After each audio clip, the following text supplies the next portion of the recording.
Christian cinema பார்க்கலாமா? தேவனுக்கும் உலக பொருளுக்கும் ஊழியம் செய்ய உங்களால் கூடாதுன்னு போட்டிருக்கு கிளியரா. போன 2 வீடியோவில் இந்த ஒரு விஷயத்தை தான் நம்ம பார்த்தோம், பேசிக்கிட்டு இருக்கோம். அந்த வீடியோவும் வந்து ஆயிரக்கணக்கான பேர் பார்த்துருந்தீங்க. பட் என்னன்னா அதுலேயும் நிறைய பேருக்கு ஒரு பெரிய ஒரு கன்ஃபியூஷன் இருக்குது. ஸோ உங்கள் எல்லாரோட கன்ஃபியூஷனுக்காகவும் ஒரு கிளியரான ஒரு பைபிள் வசனத்தோடு தான் இந்த வீடியோ. ஸோ இந்த வீடியோவை ஃபுல்லாக பாருங்கள். கிறிஸ்தவங்க சினிமா பார்க்கலாமா பார்க்கக்கூடாதா? உலகத்தோடு இருக்கலாமா? கிரிக்கெட் பார்க்கலாமா? இந்த எல்லா கேள்விக்கும் ரொம்ப நம்ம ஆராய தேவையே இல்லை. கிளியரான ஒரு வசனத்தை நான் உங்களுக்கு சொல்கிறேன் பாருங்கள். மேத்யூ 6 மத்தேயு 6 அதிகாரத்தோட 24வது வசனம் கிளியராகவே போட்டிருக்கு. 2 எஜமானர்களுக்கு ஊழியம் செய்ய ஒருவனாலும் கூடாது.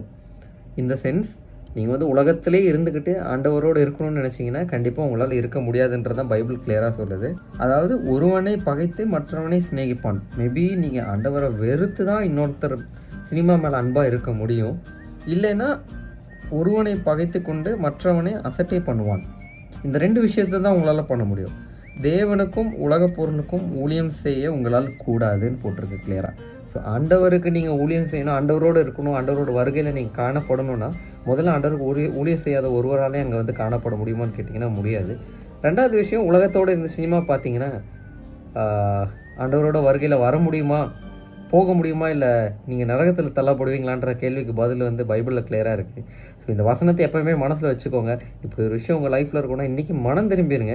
ஆண்டவர் மனம் திரும்புதல் தான் எதிர்பார்க்குறாரு. அவர் வந்து ரொம்ப கோமாவோ இல்லை இதுவாகவோ இல்லை, அவர் ரொம்ப அன்பாக இருக்கார் உங்கள் மேலே. ஸோ எப்படியாவது நீங்கள் அவர்கிட்ட வருவீங்களான்னு பார்த்துக்கிட்டு இருக்கிறாரு. ஸோ இந்த வீடியோ பார்க்குற நீங்கள் இன்றைக்கி இந்த வசனத்தை நோட் பண்ணுங்கள். உங்கள் எல்லாருக்காக நான் ப்ரேயர் பண்ணுறேன். கண்டிப்பாக ஆண்டவர் உங்களே மாற்றுவாராங்க. ஆமென்.